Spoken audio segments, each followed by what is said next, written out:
T. Miss T. Miss T. Miss T. Miss T. Miss T. Miss T. Miss T. Miss T. Miss T. Can't wait for you to meet Miss T. She is the T in T. Hello, welcome back to Sweet Tea Time with me, Sweet Tea. I'm excited to share something with you today, hoping that it helps you not settle into a standard or a lifestyle or a career path that you are not destined to stay in. I had some good conversation with a mentee of mine. And, sometimes when you're coaching people or when you're even being coached, you can get into something that challenges you in a way that it either opens the door for fear, it opens the door for, the kind of stress that makes you want to say no, stop, and don't. And so this particular mentee, I've been working with them for many, many years, actually. And it's definitely time for her to do a shift in her career. But I started to notice a pattern of behavior. I noticed how, she started changing her associations, changing what she did recreationally, what she did socially, and what she was changing into or what she was adding back didn't necessarily align with the direction that she was seeking to go in by way of career. And so I shared with her a story about a place called Lodabar and about a young man who was born through a royal bloodline, but through traumatic experiences, he was excommunicated from his family and he was forced to live in a place called Lodabar. And this Lodabar place was void of opportunity, it was void of resources, and it was void of anything that could potentially lift the hope or the spirit of the individuals that lived there. So it really was a very low, trauma-informed community that was designed to keep you oppressed and poor and hopeless. And so as I'm coaching her, I said, listen, when you lower the bar, meaning you lower the standard of excellence in your life, when you lower the bar, you end up in Lodabar. And most often, when you lower a standard, it attacks your identity. So this particular young man, he was born in a royal bloodline, but because he had lowered his standard, maybe because of how he saw himself, maybe because of the war that was going on around him, maybe because he thought it would be safer to not be known as a prince. He had some physical disabilities that weren't, exactly celebrated. They were actually frowned on, back in that time frame. And so his identity shifted from I am the son of a king to I'm a disabled person who's been beaten down and beaten up, and I don't deserve to live at this standard. I don't deserve to sit at this table. I don't deserve to have these sorts of experiences in my life by way of royalty. And he ended up in a place of desolation and oppression because his identity had been challenged. And so with her, I'm telling her, listen, I know that you are shifting your identity. You're going up a level, which means you, even as you know you and as the world know you, is about to change. And for some people, that can be an overwhelming idea, let alone overwhelming practice. And so what you can maybe unintentionally do, subconsciously do, or consciously do is this is the bar, the standard of excellence that you are now jumping for as you shift your identity. But because it's so high or because it's so challenging or because it looks difficult, you can lower the bar by continuing practices in your life that keep you in a lower standard, a lower level, or on a path that's no longer conducive for your growth. And so again, when you lower the bar, you end up in Lodabar. You end up in an identity crisis. You end up in a place of hopelessness, desolation, and oppression, which you cannot grow in. And so some of the things I want to toss in your direction that lend to you may considering how you lower the bar or keep the bar up is number one, association. Whenever you're shifting up, whenever you're propelling forward, or whenever you're transforming, you're going into a process of transformation, you want to make sure that you watch the associations around you. If you have people that are here at this level that you're jumping for, that are reaching down and pulling you up. Those are the people that you want to spend time around. And for me, I have people like that in my life. Sometimes it's not being in present with them, like having lunch. Sometimes it's just reading their books. Sometimes it's watching their podcast and listening to what they teach and then applying it in my life. So again, keeping that bar nice and high so that you're jumping for more rather than lowering down requires you to pay attention to associations. Another thing is education and learning. I'm of the school of thought that you are always a student. You never arrive academically, you never arrive experientially, and you never arrive as it pertains to the knowledge that you can gain. You want to always be putting yourself in position that you're learning, and you're learning upward. And so I recall having a shift in my career where I was going from mom and pop shop, hands-on, doing a lot of teaching and training and developing in the field personally, to becoming the CEO of the corporation that I had built. So sole prop, mom and pop, to CEO of corporation, now statewide, national, and it was a shift. And one of the things that I had to do by way of education, knowledge building, and learning is there's an etiquette that will build the ability to flow at this realm. And so I had to actually take etiquette classes.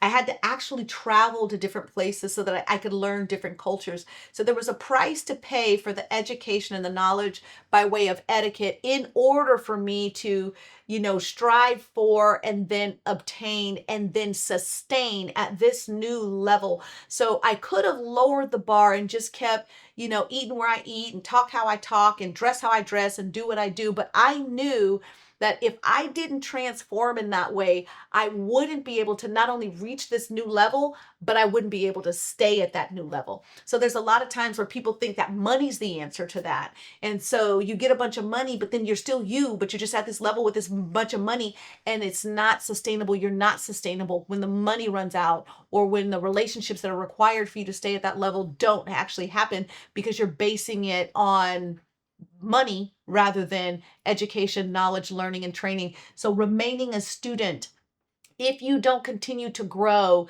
So there are things that are being added into my life right now, like different languages. I travel so much, I have to speak the language, at least conversationally, of the countries that I'm going to, that my business is going to. I would also suggest my packaging or your packaging. One of the reasons I find that, the people that I coach don't get some of the opportunities is because they say, I'm going to show up how I am, and this is just how I am, and this is just how I am. And yeah, okay, you can do that, but not being properly attired, especially in a corporate atmosphere, will cost you opportunity. So you want to be highly considerate of the learning as it pertains to packaging and the growing that is necessary by way of packaging, especially if you're going into a higher level that requires some sort of professional uniform. So again, keeping that standard nice and high, and it's your job to evaluate. So here's another thing that people don't do. They arrive to a level, but then they don't constantly or consistently evaluate their performance at that level, and it may cause slippage. And one of the ways that, that slippage happens is you just kind of get busy in the thick of things and you stop paying attention to you. You are the thing that you should study the most your entire life. You are ever growing, ever learning, ever changing because of experiences. Just because you woke up every day, there's always something new that's happening to you. And if you're not taking the time to study you, the growing you could miss the fact that you just grew and took a leap and developed in a way, and not being current with yourself will cause you to slip back on the path, or slip right, or slip left. And you always want your trajectory up, forward, up, forward. And so just paying attention to you requires you to spend time with you. Now, a lot of times people don't like that part, but even if you gift yourself 10 minutes, top a day, notebook, pen, quiet, and just say, how are you doing today? What are you feeling today? What did you learn yesterday? I write things down. I'm a journaler. I'm a documenter. So if I learn something new, I get a new idea, I discover something, somebody, I have a win or I have a bad day, I try to document it just so that I'm paying attention and I'm in tune with my own personal growth. And I want to make sure that I'm the architect behind that. So if you're shape shifting and growing in a way, and it's really as the world or the wind or news or somebody around you is is the wind of that is kind of blowing. You just kind of wave and go with the flow. And there's times for that. And then there's time for you to take the steering wheel and chart your own path. And the only way you can do that is to at least know which direction you're floating in. And that requires you to study you. And then I'll add this one thing, maintaining a bar of excellence and then being the one to set it higher and higher so you're jumping for it is difficult. And I find that, sometimes folks they like their comfort place. Like they don't want the change. They don't want the hard. They don't want, the price that sometimes needs to be paid the higher you lift that standard. And I have this to say about that. If it was easy, everybody would be doing it. Everybody's not doing it. And yeah, it's not easy, but you want to be clear about what you say you want out of this one life that you get to live. So lowering the bar will put you in desolation. It'll put you in hopelessness. It'll put you in a place of comfort that stops you from growing, evolving, and changing. And anything that's not growing, evolving, and changing, I've mentioned this before, it's a flat line. Comfort will get you to die on the vine, baby. And you don't want to be that thing that's not producing and growing and blossoming in life. So you want to keep raising the bar and then jumping for it. Then raise the bar again and then jump for it. Get some bigger dreams, set some higher goals, really determined to do something that's going to cause you to reach, that causes you to scale, that causes you to grow. And just remember, it's not difficult. It's just different. That's what my mentor said to me one time. I was like, oh, that helps me. Because sometimes people don't know if they could take more difficult. So just tell yourself it's not difficult. It's just different. And as long as you realize that it's just different, you can grow, you can learn, you can change, you can evolve. And before you know it, your identity will be set in the standard of excellence that you're striving for, which means your lifestyle changes. And everything connected to you and everyone connected to you has the potential for growth and change because you've set the bar high and then jumped for it and then got it. And so my hope is that today, you will take the time and examine your standard. And again, you can do this in a few easy, practical ways. Look at the condition of your car. Look at the condition of your house. Look at your productivity at work. Look at the money that's flowing in. Look at the money that's flowing out of your bank account. Is it at a standard of flow or living or cleanliness or order that you find excellent? If it is, bravo, raise the bar. But if it isn't, your bar's too low. Lift it and start somewhere by way of changing your level, your bar, and then you jumping for it. So keep your car clean every day. Keep your house organized every day. Like before you leave your room in the morning, make your bed, put your clothes away, do a load of laundry, something that raises the standard of excellence in your home. Or if it's relationships that you're finding are not flowing the way you need them to flow, set a date night with your friends or your husband or your partner or your children. You can set a date night for your children to improve the excellence of relationship in that respect. But find the places that don't have the excellence that you feel like you want and take a step towards raising the bar, raising the standard. So remember, you lower the bar, you end up in low the bar. But if you raise the bar, you and everything around you has the opportunity to grow and blossom and be excellent. It's not difficult, it's just different. So give it a try. Tell me what you think by liking, sharing, subscribing, leaving some comments so I know if you're one of those people in low the bar, but you should be royalty at an excellent standard and you're putting some of this stuff into practice, put it in the comments. I want to know about this stuff. And if you have any questions, here to help you. So make sure you put them in the comments so we can respond to them. Thank you for tuning in. And remember, you are the architect of your absolute best destiny. And if something is not at the standard of excellence that you want it, you set that bar high, you jump for it, and you change it. All right, you are loved.